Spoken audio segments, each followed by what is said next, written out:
Grayson Hale didn't have time to think. He just ran straight into the water. The waves of Crescent Cove were wild that morning, the sky a muted gray, and the undertow stronger than usual. He'd only brought his 7-year-old daughter, Sadie, out for a walk before her science fair, hoping the sea air would calm his nerves. He'd been juggling 2 part-time jobs, behind on rent, and praying the old truck would hold out 1 more week. But none of that mattered when he saw someone struggling in the surf. "Sadie, stay right here, don't move," he yelled, kicking off his shoes and sprinting toward the water. He could barely make out the shape at first, just a flash of a hand, a dark head dipping below the surface. The Riptide was dragging her fast, and no one else on the beach seemed to notice. Without thinking, he dove in, the cold water slamming into him like a wall. He fought against the current, muscles burning, until he reached her. Her eyes were open but panicked, her limbs weak. She wasn't screaming, she couldn't. "I've got you," he gasped, wrapping one arm around her and kicking hard with the other. "You're gonna be okay, just hold on." By the time he dragged her to shore, he was shaking. She coughed violently, spitting up water, her fingers clutching the sand like she was afraid she'd be pulled back out. Sadie ran to his side, eyes wide. "Daddy, is she okay?" Grayson turned the woman gently onto her side, checking her breathing. "I think so." The woman finally looked up at him, her soaked hair clinging to her cheeks, her lips trembling. "You saved my life," he nodded, still catching his breath. "Yeah, well, don't go swimming next to a red flag next time." Her lips twitched like she almost smiled. He helped her sit up, noticing her clothes weren't exactly beachwear: designer blouse, tailored pants, a gold watch that looked like it cost more than his truck. Her heels were lying abandoned near the rocks. "I wasn't swimming. I slipped," she said, her voice rough but steady. "I was trying to take a call and I didn't see the drop." "Call?" He raised an eyebrow. "Who takes a call next to a Riptide?" "Apparently, someone who needs a break from boardrooms," she muttered, then looked at him again.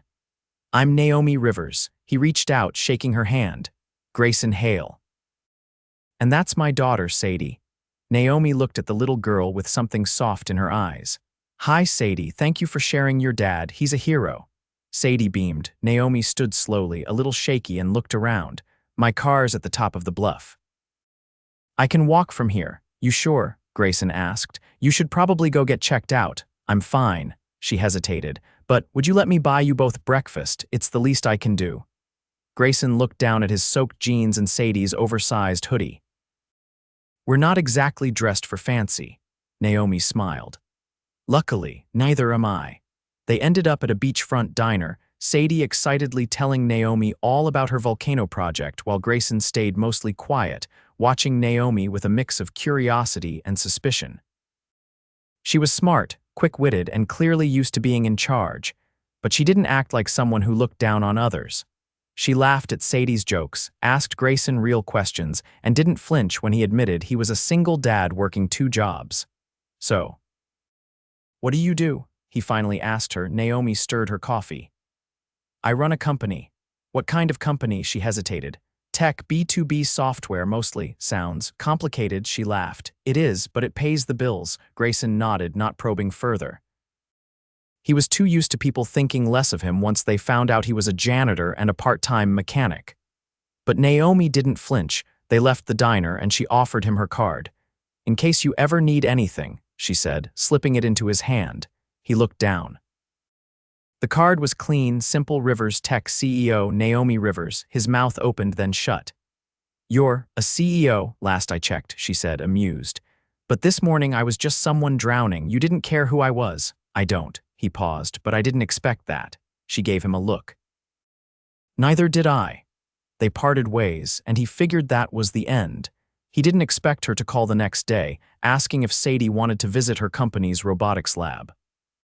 He didn't expect her to show up the next Saturday at Sadie's science fair with a bouquet of sunflowers and a signed letter of recommendation for her summer camp.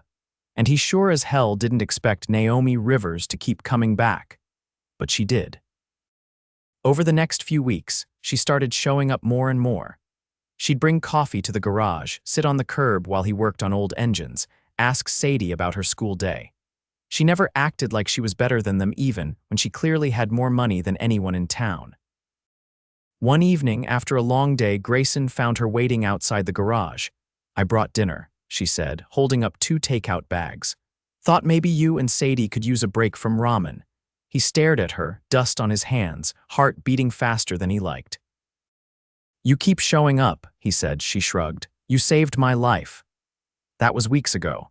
Naomi looked at him, her eyes steady. "Maybe I just like being around you." He didn't say anything, so she added, "You don't have to pretend you don't feel it too." He looked away. "Naomi, I've got nothing to give you." She stepped closer. "You gave me everything when you pulled me out of that water." He met her eyes. "You don't belong in my world," she smiled. "Maybe I'm tired of mine." Grayson didn't kiss her that night, but he wanted to, and Naomi. She was already falling fast. Naomi stood at the edge of the community center's cracked basketball court, heels swapped for white sneakers, a paper cup of lemonade in her hand. The late afternoon sun dipped low, casting golden light across the uneven pavement where Sadie zigzagged through cones at the after-school program.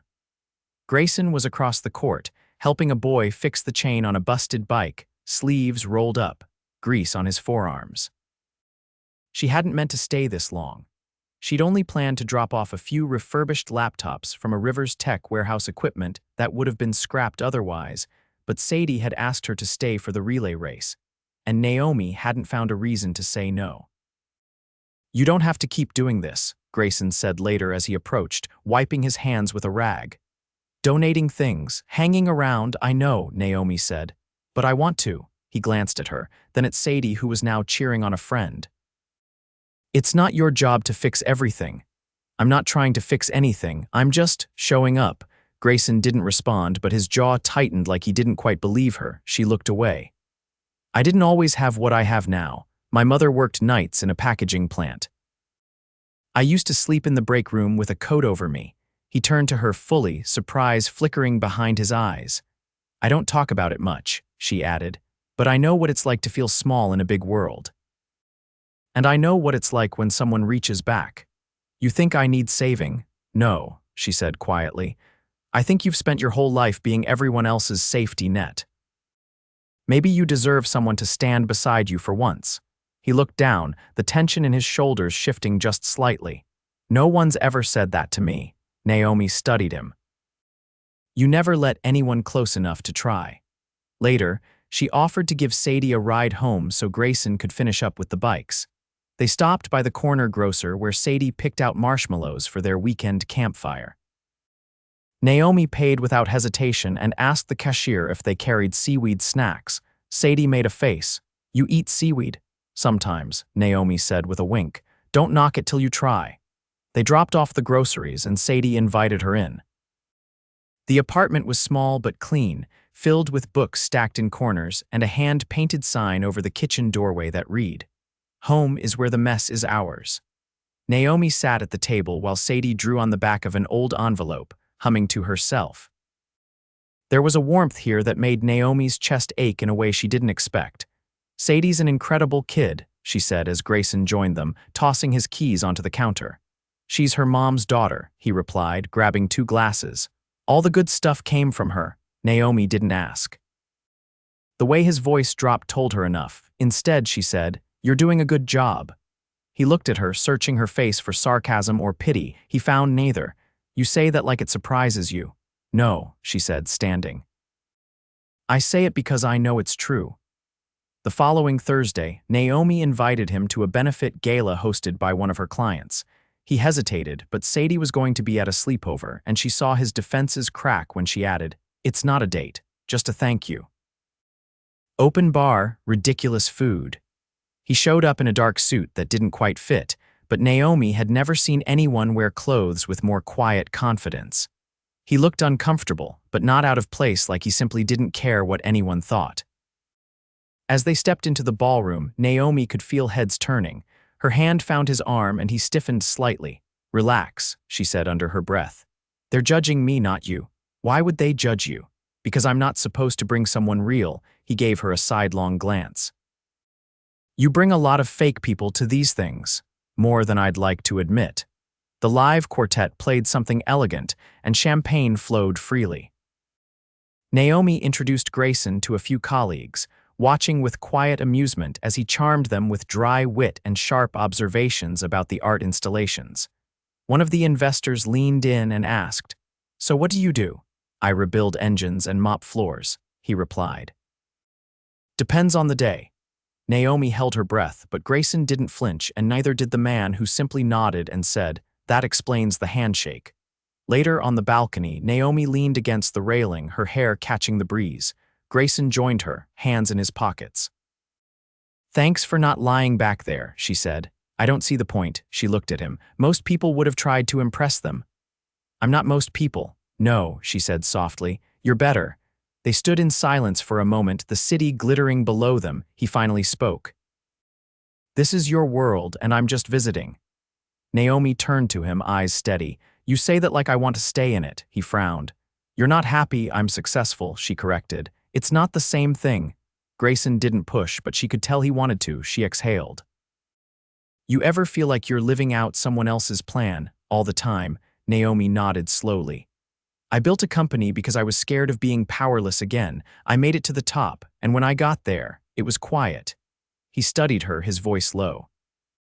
"So what now?" She looked up at him, the air between them charged. "Maybe I stop climbing. Maybe I start looking around." The music inside swelled, and for a moment neither of them moved. Then she stepped closer, close enough that the sounds of laughter and clinking glasses faded behind them.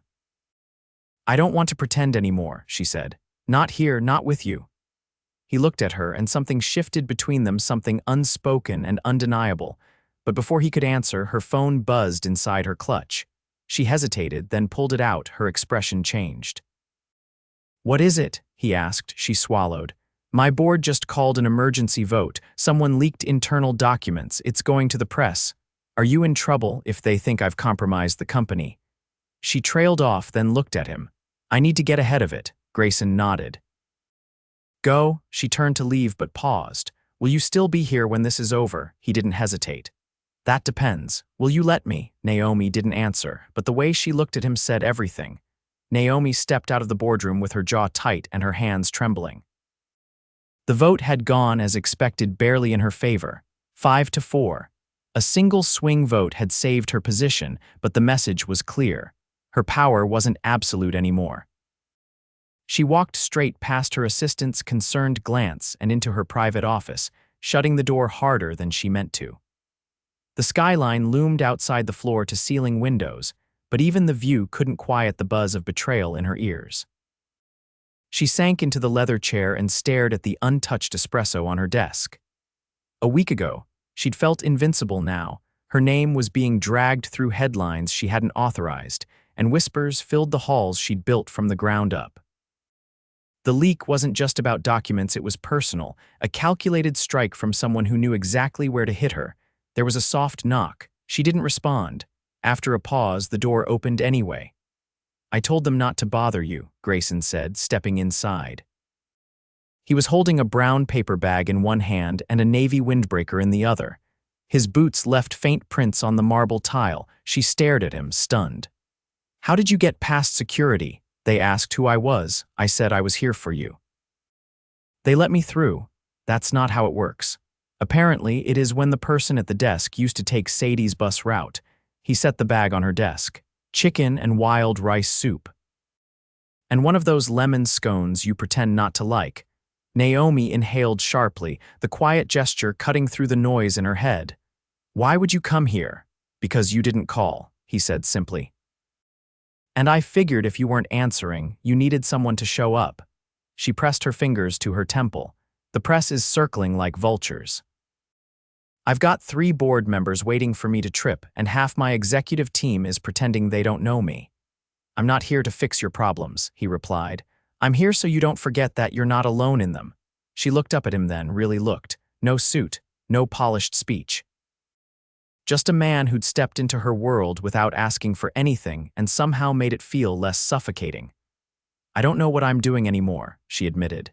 "Yes, you do. You're just not used to doing it with someone watching." She leaned back in her chair, her voice quiet. "I spent years making sure no one could pull the rug out from under me, and now I feel like I'm 2 steps away from free falling." Grayson walked around the desk and crouched beside her. "Then fall." But don't do it alone. They sat in silence for a moment, the city humming outside the glass while the chaos inside her quieted, just a little. Later that evening, Naomi drove them both back to his apartment. Sadie was already asleep on the couch, a blanket tucked under her chin and a library book resting on her chest. Grayson's neighbor, Miss Evelyn, was knitting in the armchair beside her, nodding off between stitches. She insisted on waiting up, the older woman said, gathering her things. Didn't want to sleep until she knew you were both okay. Naomi kissed her forehead gently before she and Grayson stepped out onto the narrow fire escape behind the building. The city lights were dimmer from here, the sound softer, more distant. Did you mean what you said earlier? She asked. I've never said anything to you I didn't mean. She folded her arms, the wind brushing against her cheeks. I've always been the one who kept control, who made the plans, who never let anyone in unless I knew the outcome first. He leaned against the railing. And now I'm standing on a fire escape with a man who doesn't fit into any version of my plan, and for the first time, none of that matters. Grayson didn't speak for a beat. Then you're scared, she nodded once. Yes, so am I, Naomi turned to him. Why? Because I've been surviving for so long, I forgot what it felt like to want something for myself. She reached out and traced a line along his wrist, just above the scar she hadn't noticed before. You deserve to want things. I want you, he said quietly. Something cracked open in her chest, and she closed the space between them. The kiss was slow, deliberate, without hesitation. It wasn't about heat, it was about truth, about two people with nothing in common but the exact same ache. They pulled apart only when Sadie's sleepy voice called from the window behind them. Are you guys done talking yet? Grayson chuckled. Go back to sleep, sweetheart. Only if you promise not to fall off that thing, she grumbled, then disappeared behind the curtain. Naomi laughed, wiping a tear from the corner of her eye. She's got good timing. She always does. The next morning, Naomi met with her legal team and quietly launched an internal audit without informing the full board. The leak, she suspected, hadn't come from a competitor, it had come from someone inside. Someone close. Grayson didn't ask questions when she told him she'd be late picking Sadie up from school. He offered to cook dinner instead, and when she came home, the apartment smelled like roasted garlic and tomatoes. Sadie was teaching him how to braid hair using an old doll, and Grayson had flour on his cheek. Later, as Naomi washed the dishes and Sadie read on the couch, Grayson leaned beside her at the sink. I've been thinking, he said, about. She's already starting to think of you as part of this. Naomi stilled, her hands in the water. Is that a problem? No. It's a responsibility. She met his eyes, unflinching. I'm not afraid of responsibility. I know. He reached into his pocket and pulled out a small, folded piece of paper. I was going to wait. But I'd rather you know now. She dried her hands, unfolded it, and read the handwritten note, an invitation to an annual father-daughter dance at Sadie's school. The bottom line read, each girl may bring one special guest. She asked if you'd come with us. Naomi looked down at the note, then up at him. You're sure? I wouldn't ask if I wasn't. She folded it carefully, her voice steady. Then I'd be honored. Outside, the wind picked up, rustling the branches near the window. Naomi glanced at the city skyline in the distance. Then over at the life she'd begun to build in the quiet corners she'd never thought to look. And for the first time in years, she didn't feel alone. Naomi stood in front of the full-length mirror in her bedroom, adjusting the cuff of her soft blue blouse. She'd chosen it not for its price tag, but because Sadie had pointed to it in the boutique window earlier that week and whispered, "You look like a storybook queen in that one." Naomi had laughed, but the compliment lingered, warming something in her chest she hadn't realized was still cold. The building intercom buzzed downstairs. She grabbed her coat and keys, already hearing the rhythm of Sadie's footsteps on the front steps before she opened the door. Sadie bounded in, wearing a dress covered in tiny embroidered stars and holding a paper crown, her cheeks flushed with excitement. Is it still okay if you come to the dance? Everyone else is bringing their moms or aunts. Naomi crouched beside her. I wouldn't miss it for anything. Grayson followed behind, a duffel bag over his shoulder. I've got a shift tonight. Evelyn said she'd stay with Sadie after the dance until I get back. I'll make sure she's home by 9, Naomi replied. He nodded, then leaned in close. You know this thing with her, it's real? I know, she said quietly. He brushed her cheek with his thumb. I'll see you tomorrow. Naomi and Sadie arrived at the school gym just as the lights dimmed and the music started. Gold paper lanterns swayed from the ceiling, and a DJ in a sequined vest announced the first slow song. Naomi noticed a few curious glances from other parents, but Sadie didn't seem to care. She dragged Naomi onto the dance floor with no hesitation. They twirled, laughed, and held hands as if they'd done it 100 times. Naomi had never danced like this before, unworried about appearances, about agenda, about being seen. She just moved, letting the music wrap around her, and this little girl who had barreled into her life like a comet. After the last song, Sadie clutched Naomi's fingers tightly. Do you think my mom would have liked you? The question landed with a softness that knocked the air from Naomi's lungs. She didn't answer right away. Sadie looked up at her. Dad says she had a big laugh and liked to sing in the car even when she was bad at it. Naomi crouched again, brushing a curl off Sadie's forehead. Then I think she and I would have had a lot to laugh about. Sadie nodded, satisfied. I'm glad you're around. Back at the apartment, Evelyn took over and Naomi walked back out into the night. The city was quieter than usual, the streets washed with pale amber light. She didn't go home. Instead, she headed to her office. The security guard at the lobby desk gave her a sympathetic look as he buzzed her in. Naomi rode the elevator to the top floor, stepped into her office, and turned on a single lamp. She crossed to the cabinet in the corner, unlocked it, and pulled out the slim black binder she hadn't touched since the day she founded Rivers Tech. Inside were handwritten notes, old lists of ideas, and the original mission statement she'd scribbled on a napkin at a 24-hour diner. She read it now, quietly, to build something that outlives fear. A knock sounded on the glass behind her. She turned. Grayson stood there, still in his work jacket, rain clinging to his sleeves. I thought you had a shift. I switched with Marcus. Sadie's asleep. She let him in, the silence between them thick with things unsaid. I've been thinking, Naomi said, placing the binder on her desk. About what I'm doing, who I'm doing it for. Grayson leaned against the window, watching her. What did you come up with?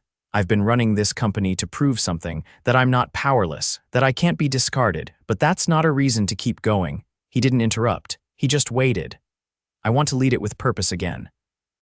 I want it to do more than make money.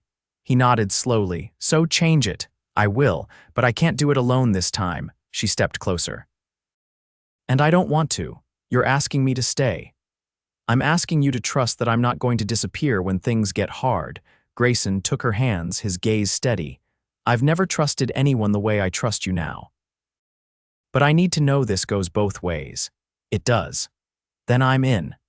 The following week, Rivers Tech announced a new division focused entirely on underserved communities, offering mentorship programs, scholarships, and job training for single parents and veterans. Naomi didn't make a speech. She let the work speak for itself. At the launch event, Grayson stood beside her in a charcoal blazer, Sadie between them, holding both their hands. The press tried to ask questions, but Naomi shook her head with a quiet smile. This wasn't a photo op. It was a promise. 3 months later, Naomi stepped out of an elevator and into the garage where Grayson worked weekends. She was holding a set of keys, sleek black with a gold N engraved on the fob. He raised an eyebrow.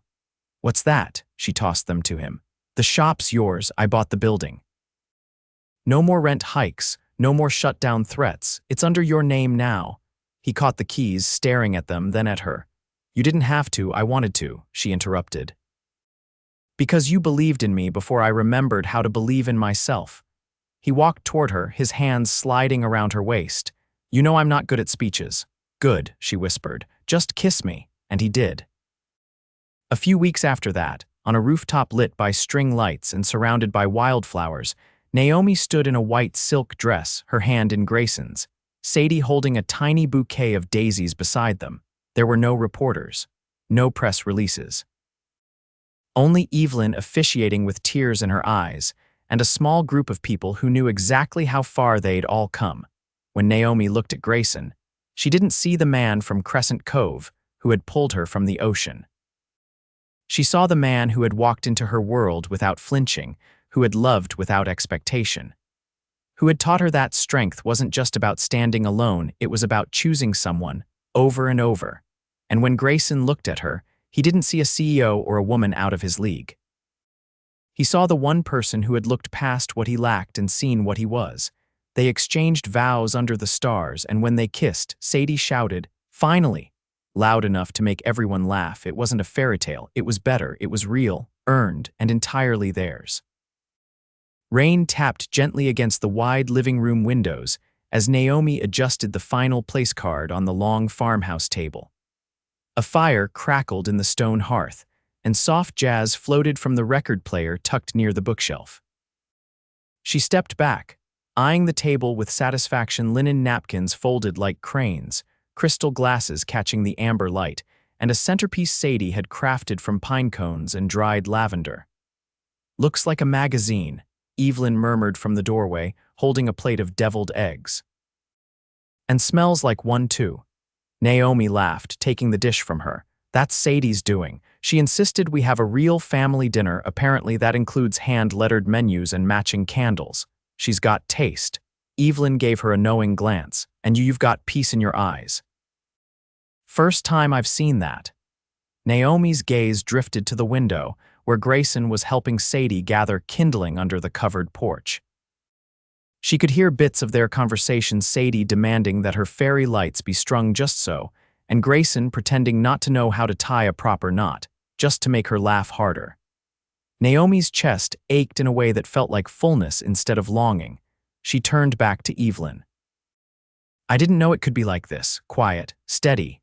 You didn't slow down long enough to find out before." Grayson and Sadie burst through the door moments later, cheeks pink from the cold, arms full of firewood and tangled lights. Sadie dropped everything and ran straight to Naomi. "You didn't start without me, right?" "Not a chance." Naomi bent to help unravel the string of lights, letting Sadie chatter about her newest plan for decorating the backyard shed as a reading nook. Grayson was already stacking wood by the fireplace, his hands moving with quiet certainty. When dinner began, the table filled with laughter and overlapping voices. Naomi watched as Sadie insisted everyone share one small win from the week. Evelyn's was finishing a scarf for the neighbor's newborn. Grayson's was finally fixing the leaky faucet in the back bathroom. Naomi's was simpler. "I didn't miss any of Sadie's spelling words this time," she said, raising her glass. Sadie beamed. After dinner, Sadie curled up on the couch with a book while Evelyn helped tidy the kitchen. Naomi stepped out onto the back deck, wrapping a shawl around her shoulders. The rain had stopped, and the night was crisp, moonlight catching on the wet grass. She didn't hear Grayson approach, but she felt him before he spoke. "You always disappear after meals." "I like the quiet," she said. "It helps me remember I'm here." He leaned against the railing beside her. "You ever think about what comes next? Every day." He waited. Naomi turned to face him. "I want to build something that doesn't depend on titles or headlines, something that doesn't vanish when the world stops paying attention." Grayson's voice was steady. "You already are, and I want you in it, not just on the edges, not just when it's convenient." Her fingers brushed his. "I want a life where I don't have to choose between ambition and love." He reached into his coat pocket and pulled out a small velvet pouch. "Then maybe it's time we make it official." Naomi blinked. "You're serious?" He opened the pouch to reveal a gold ring, simple, elegant, with a single sapphire at its center. "I didn't want to wait until a fancy dinner or some staged moment. I wanted to ask you here where it's real." She stared at the ring, then at him. "You already gave me everything I didn't know I needed." Grayson took her hand. "Then say yes." "Yes," she whispered, tears slipping down her cheeks as he slid the ring onto her finger. They stood there for a moment, wrapped in the night, hearts anchored in something solid. Inside, Sadie had fallen asleep with the book open on her chest again. Naomi tucked a blanket around her, brushing a kiss to her forehead. Then she turned to Grayson and whispered, "We're going to be okay." He nodded. "We already are." The seasons shifted.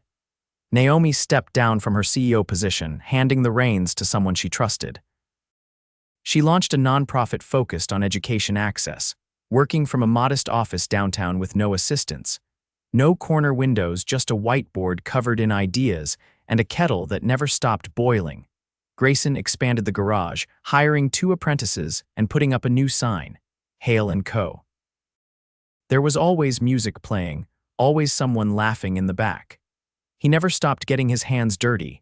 They bought a house just outside the city with a wraparound porch and a garden Sadie insisted on planting herself. On weekends, they built bookshelves and painted walls, slow and messy and beautiful. One rainy Sunday morning, Naomi sat on the floor of the sunroom, watching Sadie teach Evelyn how to play chess while Grayson scribbled notes for a workshop he was organizing at the community center. Naomi reached for her notebook and wrote a single sentence at the top of a fresh page. This is what it means to come home.